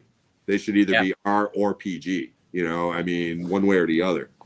And nowadays, you can get away with a lot of stuff in a PG-13 that you could not get away with earlier. Oh, Jesus. You know? I'll be right back. My dog just got medicine. Oh. Jeez. See, this is why I don't have a dog currently. I am not a dog guy. Like I said, those kids, man, coming out of Gremlins especially, I did, man. I lost track. There were so many traumatized children. Yeah, another one I was thinking of was Young Sherlock Holmes. See, that one was PG-13. That's why I wanted to look it up to see. You know, that came out at Christmas time. Yeah, and that was I remember the three of us, Mom, Chris, and I were sitting there, and we were like totally engrossed in it. And I think there was like about 9 people in it in the theater. It was a matinee, and it was like, and Mom goes, "This is the guy who did E.T., right?" Like she wasn't familiar. She would watch movies with us, but she didn't know. Yeah, he produced it. Directors and stuff. I said, "Yeah, he produced this one," and she went, "This is," you know, she really enjoyed it too. That's 85, isn't it? Yeah, it was 85. Yeah, I'm good.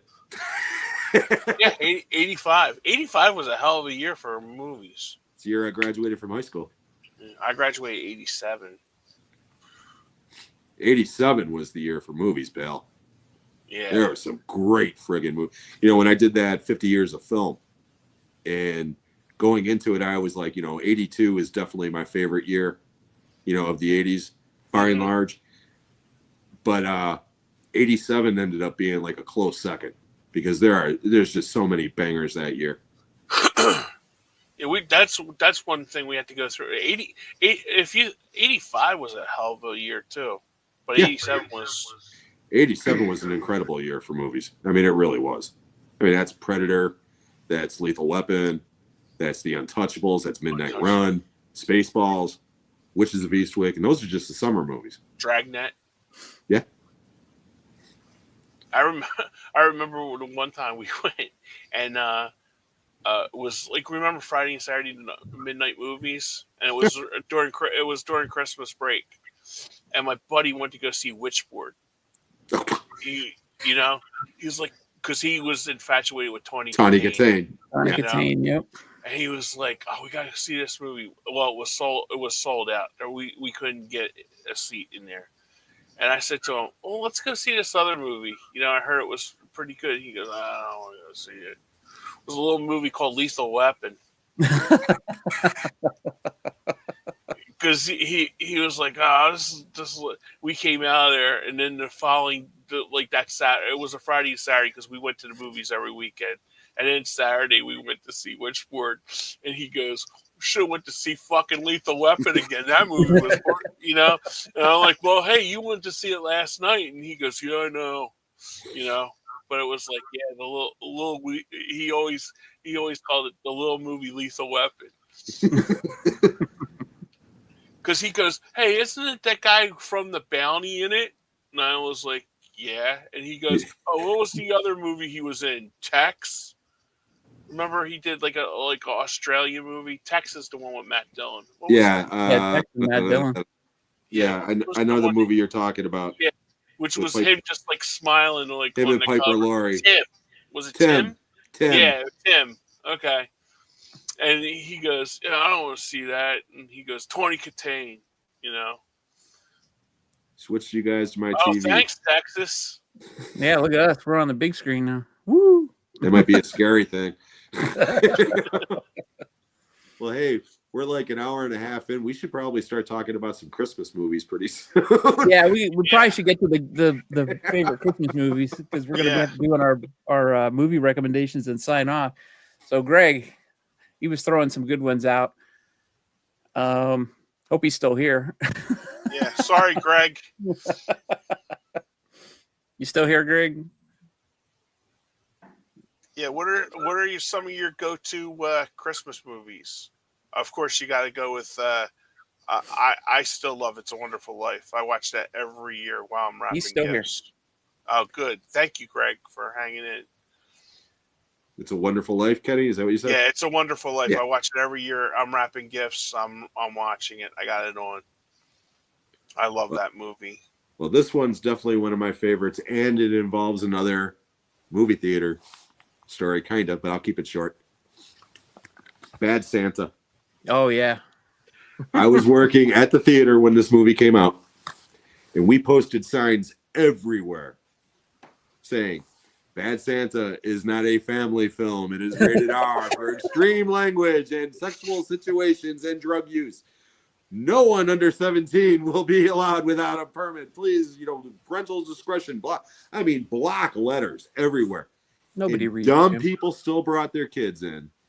And dumb people still brought their kids out 10 minutes later asking for refunds. Mm-hmm. And dumb people didn't get their refunds because I was like, look at the damn signs that are literally everywhere. We even put a couple in Spanish. Okay. Wow. But Bad Santa, without a doubt, to me has quickly become one of my all-time favorite Christmas movies. It is just absolutely hysterical. Yeah. So, yeah. Yeah, that's definitely a good one. I tried to introduce my wife to it because when my wife and I first met, we sort of exchanged Christmas movie ideas. Like we were trying to come feel to each other out. feel each other out as far as like what do you watch around Christmas? And I had started watching Bad Santa like maybe 2 or 3 years before I met her, and that's kind of the headspace I was in at the time. Was fuck it. Fuck me, Santa. So I asked her to watch it, and she was like, she got like half hour into it. She's like, I can't make it through this movie. I can't do it. So she didn't make it through that, and I thought she might because she has a sense of humor that's pretty similar to mine. So we didn't make it through that, but we did settle on Christmas Vacation. We love that movie, obviously. Love that. Yeah, Christmas Vacation is right there. Yep.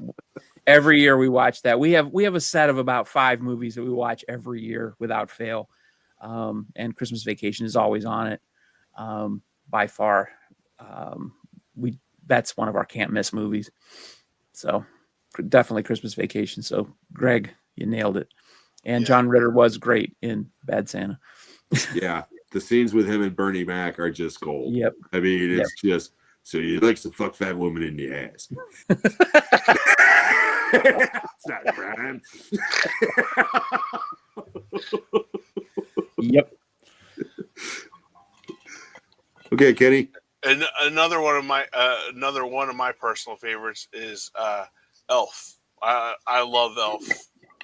I just think that is absolutely brilliant. Yeah, shitter's full. Chris. Shitter was full. Well, here I'll throw this out to you guys and Greg. What was up with Marcy? Why? What was her thing with Clark? Why didn't she like Clark? I never understood that. The Julia Louis-Dreyfus character. They were just asshole neighbors. They were just a yuppie neighbor. They were yuppie scum. They didn't like anybody middle class. Oh, okay. I thought like there was because that was like one thing. It was like when we were watching it, it's like Margot. I'm sorry. Yeah. Marcy, I'm sorry. And I'm thinking to myself, did he do something to these people, personally or something? Well, Yeah. I mean, the guy's Greg's a the disaster, so he probably did, But yeah, it was just because they were yuppies. Yeah. Okay. Yeah, I never understood. I never got that, out of it. It's like they weren't invited over for, 4th of July or something. Yeah, that's probably the one thing that hasn't aged as well of that movie. If anything is dated from that movie, other than the obvious stuff, but is the yuppie aspect of those two characters. But it's still comical because like the stuff like, why is the carpet wet? I don't know, Margot. No, the light going off and on that scene is yeah. It's gold. But they're just asshole yuppies. They come in with those sweatsuits. That one scene. Yeah. Oh yeah. And I said to my wife the other day, I'm like, do you remember those sweatsuits? They were in fashion. They like literally made you sweat the pounds off because that was like a popular thing back then. But no, they were just asshole yuppies. Yep. Okay. How about this one? Now, this one isn't your typical Christmas movie, but there is a part of the movie that takes place at Christmas. War of the Roses. Oh wow! Oh, that's a good one. Where I haven't seen that one in years. Yeah, you where got the the bubble. yeah, you like that? Where the Christmas tree catches on fire, towards the end of the movie and such. But yeah, that one was also released around the holiday time, and I saw that one with my wife. We were newlyweds at the time. And we went and saw that movie, and it's like, oh, what a wonderful movie to go see with your newlywed wife than this movie about the worst marriage in history, until mine, of course. But yeah, War of the Roses. Out of the three movies that Michael Douglas, Kathleen Turner, and Danny DeVito are in together, that one's my favorite. I mean, I love Romancing the Stone, and to a lesser degree, I really like Jewel and Nile. But War of the Roses, that movie's on a different level. I mean, it's just so funny. That's dark too. Very.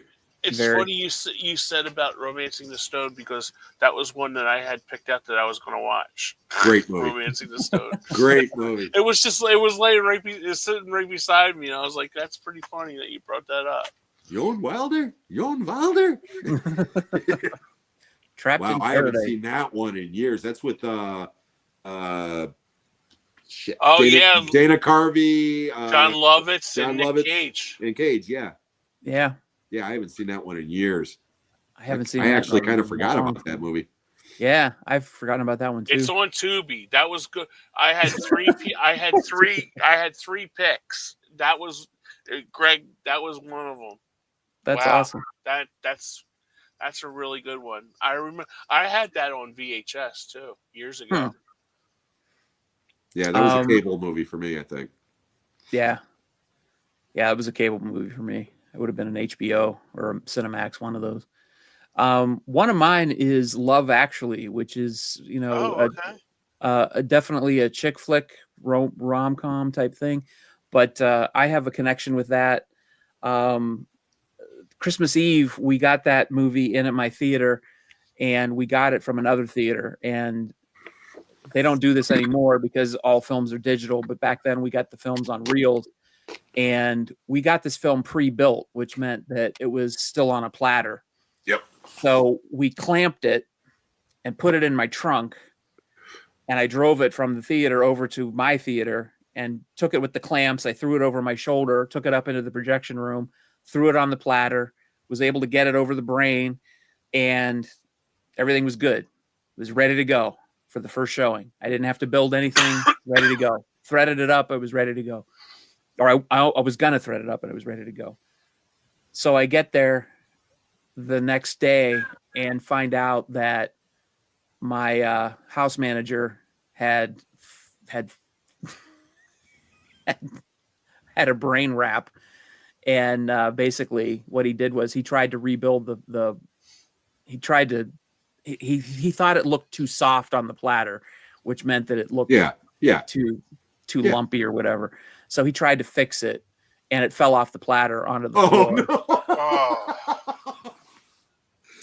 Yeah. I know what that means. Yeah. Yeah. So if God. Yeah, that sucks. That sucks. Yeah. That's happened to me before, unfortunately. But yeah, it happened to me several times, but this was literally, it didn't need, he thought it needed attention, and it didn't. It just needed to be threaded up, and it would have been just fine. So I had no intentions of ever watching that movie because of that, because I was just, Love Actually just pissed me off. But I had to watch it now because he had to splice the shit out of it, put it back together. right. And that's how I ended up liking the movie, because I watched it. I'm like, oh, that was actually a good movie that I was forced to watch because of that. So now I watch it, and every time I think of it, I think of the entire print being all over the floor of the projection room Yeah. at the Austintown Movies that's no longer there. So anyway, long story short, Austintown Movies introduced me to Love Actually. Nice. Very good. Yeah, they Right. do need Tubi does need to give me a Kenny's Corner. Yes, they do. I have to watch so many. I watch so many movies on there. It's not funny. Yeah, he'll even recommend movies he hasn't seen. Yeah, and I did. And after I did recommend that, I did watch it, and it was awful. Yeah, that trailer looked awful. It did. So does that mean I have to take the trailer out of your clip? No, queue? you can keep it. You can keep it in there just so people can just get their voodoo doll on me at home until they post it with it. Yeah. You know? Yeah, I But brought that that movie up. that movie is pretty bad though. Yeah, I brought that up on my live stream. That was right before you got on there, and I was like, "Yeah, Snow White and the Seven Samurai, go Kenny." Yeah, the one that I am insisting on people watching. I have watched this more times than many. So, What's another one, Kenny? oh, okay. I'm sorry. Let's see. I think I have it right beside me, as a matter of fact, because I pulled some out earlier. No, I didn't. Go ahead, Jim. You go, because I can't think of one off the top of my head. Okay, well, I'm gonna go with another one that is Christmas related that I have mentioned before. On a previous, actually, I mentioned this movie a lot, but I don't care. I love it. Any chance to plug it, I take it. The Silent Partner That's a great one. with Elliot Gould, Christopher Plummer, John Candy, Susanna York. Christopher Plummer's a bank robber, and he dresses up like Santa Claus. And the robbery takes place at Christmas time. Okay. So there's your Christmas tie-in. But like I said, it's got as much to do with Christmas as Die Hard or Lethal Weapon or any of these other movies, but it's a great movie. Any chance I can get to plug it, I do it. So yeah. That's funny. I almost picked that up yesterday. I was going through the Kino Lorber sale. And it's so good, Sean. And it is so I good. remember you plugging it, and I was like, oh. And I ended up not getting anything from the sale, so I didn't get anything. But I almost grabbed it. Yeah, it is so good. You ready, Kenny, or do you want me to go? Scrooged. Was that it? Really? Yeah, it was. I have it right here. It fell on the floor. Scrooge was it? Because I was. Thank you, Greg. You are the man. Because I pulled some of them out, and the show to literally watch this week, and Scrooge is such a great movie. I remember seeing that in the movies, and people were singing in the theater. Yeah, You know, when he They was were. doing that. You guys, the right side. I can't hear you. yep. Mhm. You know, and Yep. that's such a great movie. I love that movie. I worked at the theater when that movie came out, and you're right. People were doing that. Yeah, That's awesome. Yeah. You know what? And Scrooge is like in my top 3 of all time, without a doubt, even though I don't own it, believe it or not. Wow. But my favorite joke in that movie is one that most people never even notice. It's a small sight gag. And Bill Murray's character is Neil Cross. Okay. His last name is Cross. Mhm. And he's supposed to be, the biggest asshole on the planet, right? There's a scene where his brother comes to visit him at work, and the two of them are talking, and he goes into his room or into his office, and right above the desk there's this huge banner, and it's like the definition of the word cross in a dictionary. Cross, Yeah. noun, and then first definition of the word cross, something they nail you to. Oh, that's a cool one. Yeah. And when I saw that theatrically, I burst out laughing, and nobody else around me got the joke. They were just like, "Why is this guy laughing?" And I was just like, "That's brilliant," because it is. It's just that's my dark sense of humor, and it doesn't get much darker than that. Cross, That's something funny. you get nailed to. I like, and one of my favorite parts is the part where he is like going through his Christmas list. He goes, Tau, VCR, Tau, VCR. That just makes me laugh. That makes me laugh every time Yeah, he does. It's such a good movie. Such a good Yeah, movie. and Karen Allen, man, is so beautiful in that movie. I've had a crush on Karen Allen just about my entire life. I still love her to death. She's still gorgeous. Yes, she Yeah, is. she is. She Yep. is. Beautiful. Yep. Yep. All Best right, part of Sean. the last Indiana Jones movie. Oh yeah. Yeah. Last 2 Indiana Jones movies. That's true. Yeah, absolutely. That's true. Beautiful girl. Yep. I was going to say it's a weird one. It's probably not one that you would expect me to pick, but Four Christmases with Vince Vaughn and Reese Witherspoon, which is a movie that Never seen it's one that I would have never seen. My wife introduced me to it. It's hilarious. I put it on for my wife, or I put it on for my mom yesterday. Yeah. I've Have you seen it? I've seen it before, but yeah, Okay. she had never seen it, and she was looking for something to watch. And it's funny that you mentioned that because yesterday I'm watching Oh, that's football, funny. and she's watching Four Christmases. That's hilarious. And Yeah. the very last scene with Vince Vaughn getting pissed on is like, or puked on, Yeah. is worth the price of admission alone. See, I'm not the I can take I like old school with Vince Vaughn, but I think he's the same in every kind of movie. Well, that I've seen him in. I know that Concrete movie you guys say is like really Dragged tough across to watch. concrete. Yeah. Yeah. No, But I can't stand. Brawl in Cell Block 99. yeah, Yeah, I'm sorry. Yeah, I can't take Reese Witherspoon. There's just something about her. She looks like a chihuahua. It's just I've never gotten past the face with her.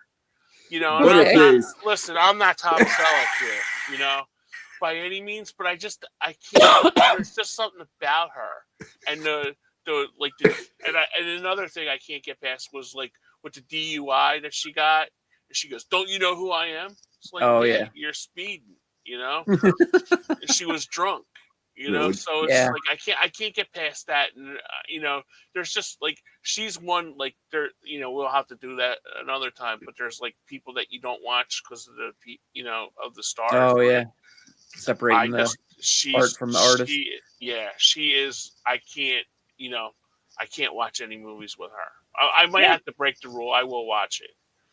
If you don't like her, you might not like the movie because it really does depend on the chemistry between the two of them. But I don't know. It was an unexpected surprise for me because I thought it was going to be a terrible rom-com, and it wasn't. Yeah, it's better than most. It's really funny, and it's got kind of an unusual sense of humor. Robert Duvall of all people is in it, Yeah, and he's hilarious in it.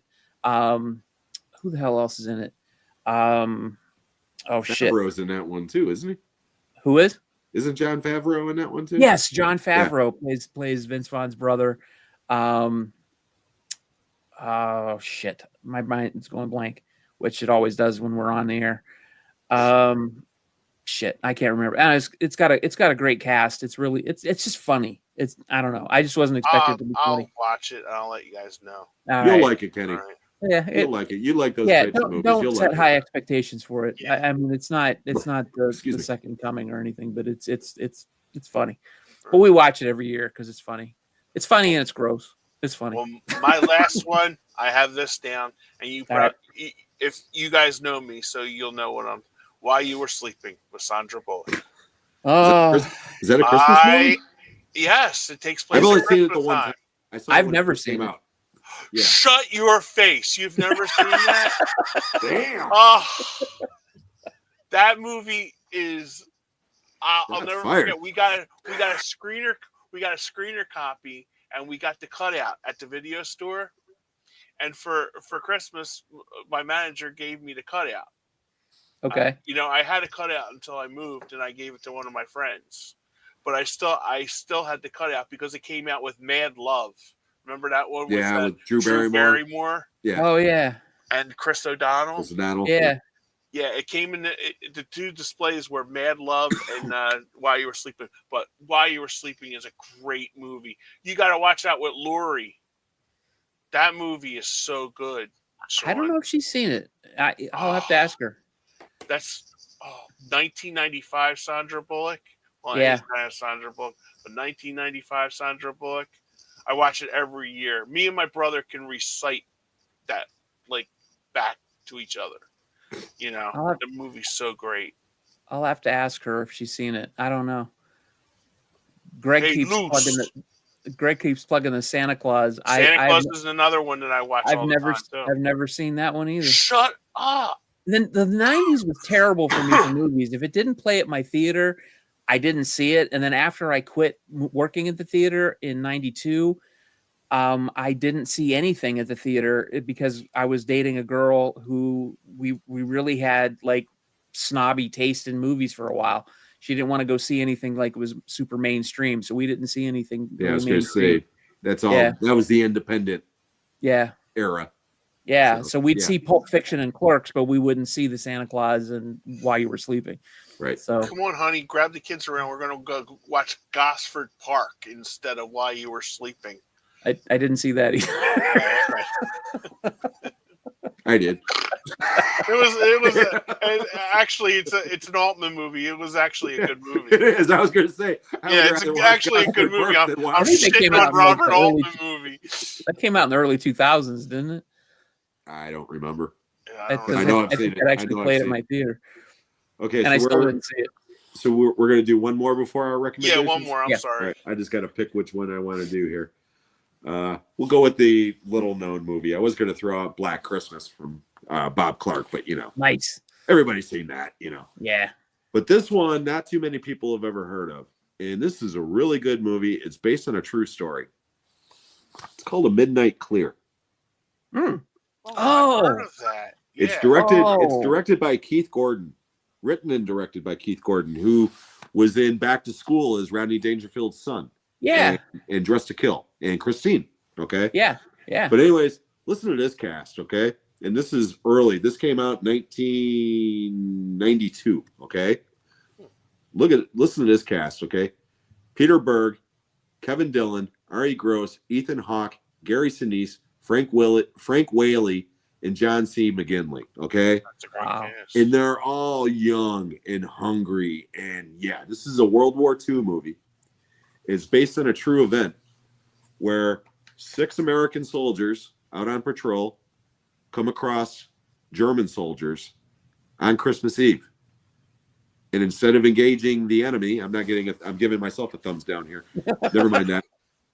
Instead of engaging the enemy, they decide to have a moment of peace Mhm. and friendship. And unfortunately, at midnight, one of the people gets bad information and it goes south real quick. But it's a great movie filled with great performances. And that's a Shout Select title from Shout Factory. So if you guys have never seen that, yeah, check that movie out. It's really good. I've never What seen year did that come out, Jim? 1992. 92. All right, I'm gonna check Yeah. that out. And there is another movie called Midnight Clear that's like from 2000 or something. But yeah, this one, like I said, just look for Ethan Hawke. He's the star of it. And yeah, it's a terrific movie. It really is. It's Okay. streaming on Peacock and Prime Video. Cool. Nice. Thank you. hmm Is that based on the World War I story? World War II. Okay, because It is I've World heard of a World War I story where the Germans and the British on Christmas Eve, it was either Christmas Eve or New Year's Eve, like they met, like they came out of the trenches and they met, and then at midnight they went back down. But Yeah, it's December 1944, okay, and it's on the French-German border where this happened. okay, But like I said, it's a terrific movie. It's not a big action movie like, Saving Private Ryan or anything. It's a small movie. yeah, But yeah, it's really, really well done. And like I said, the performances are incredible all the way across the board. awesome. That sounds good. Definitely want to see that, not just for the subject matter, but for the cast. Yeah.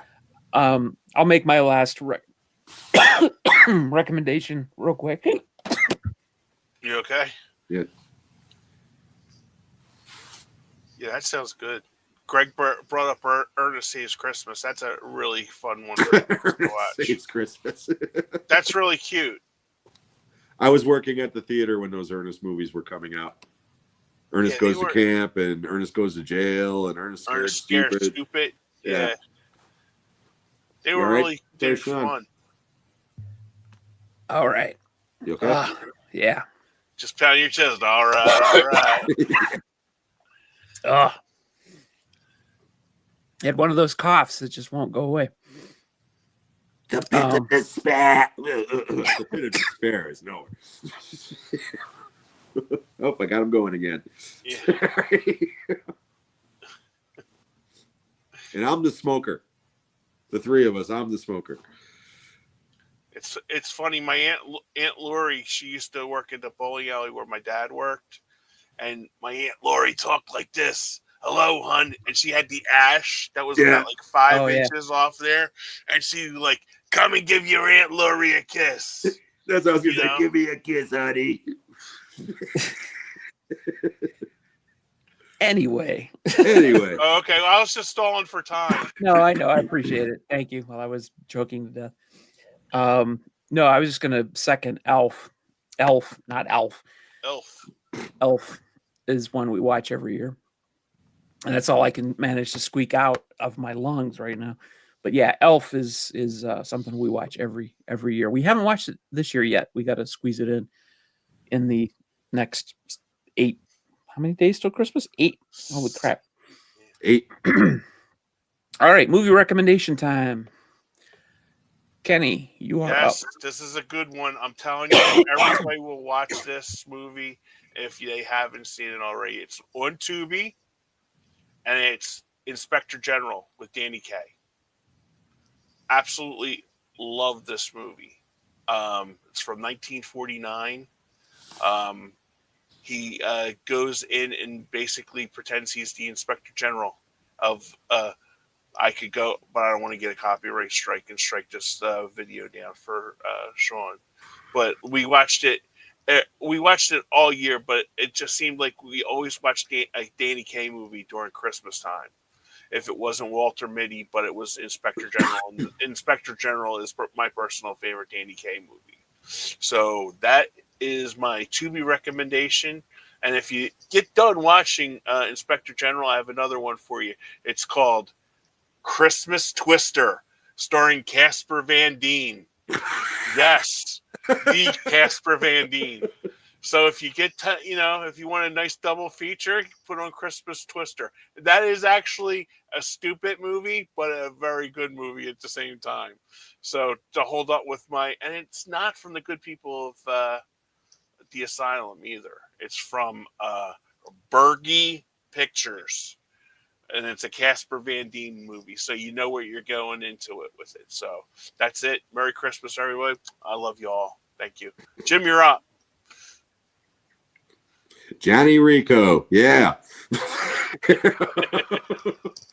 Okay. My absolute favorite Christmas movie, and it's hard to find. It's not available on Blu-ray. It is available on DVD. I don't know if it's streaming, but this is without a doubt my favorite Christmas movie. It's called The Ref. Greg brought that up earlier too. It stars Dennis Leary, Judy Davis, Kevin Spacey, J.K. Simmons. It's just a great movie, directed by the late Ted Demme, who was Jonathan Demme's brother. The movie came out, like I said, in the early 90s. Dennis Leary is a jewel thief who breaks into a house. The burglary goes wrong. His getaway driver takes off without him. He needs a quick escape, so he kidnaps the first couple that he finds, who are played by Judy Davis and Kevin Spacey, and they are the world's worst married couple. All they do is fight and complain and bitch, and it's unbelievable. So he forces them to take him to their house, unknowingly that their son and their brother, sister-in-law, grandmother, and 2 kids are coming for Christmas dinner. Meanwhile, the cops have a lockdown on town and are searching house by house. It is a hysterically funny movie. It's got one of Kevin Spacey's most underrated performances, and Dennis Leary is absolutely hysterical. Check out The Ref if you've never seen it. That's it. Merry Christmas to everybody. Awesome pick. I did not pick a Christmas movie because I'm an idiot. So I will provide some counter programming. So if you're not looking for a Christmas movie, you can look for this one. This is what I picked. Let me see if I can get it there. It's Nope. all right. There we go. Door-to-Door Maniac. Door-to-Door Maniac. It says Christmas like a maniac. Yes. It's Door-to-Door Maniac with Johnny Cash and Kay Forrester. And it also has the guy that played Mel in Alice. Vic Tayback. Vic Tayback. Yeah, he's in it. And Ronnie Howard is in this as well. Little Ronnie Howard. He's actually in the trailer as from being from the Andy Griffith Show. Basically, Vic Tayback plays a mob boss who wants to rob a bank. So he hires Johnny Cash as this thug to basically break into the bank manager's house and hold the wife hostage as a way to put influence on the bank manager so he can rob the bank. He basically can call the bank up and say, hey, I have your wife hostage. I need X amount of money out of the bank.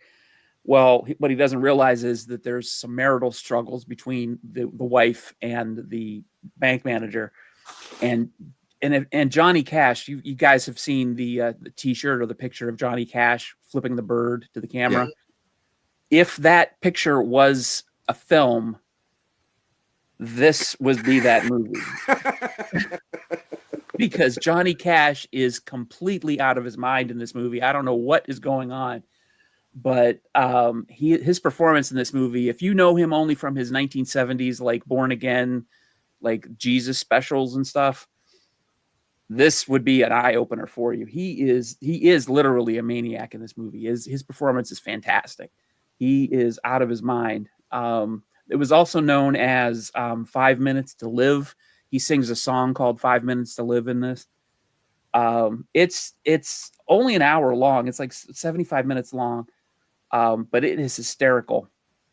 It's really good, and it's a little exploitative because it's kind of weird, but I really enjoyed it. So that is my pick for this week.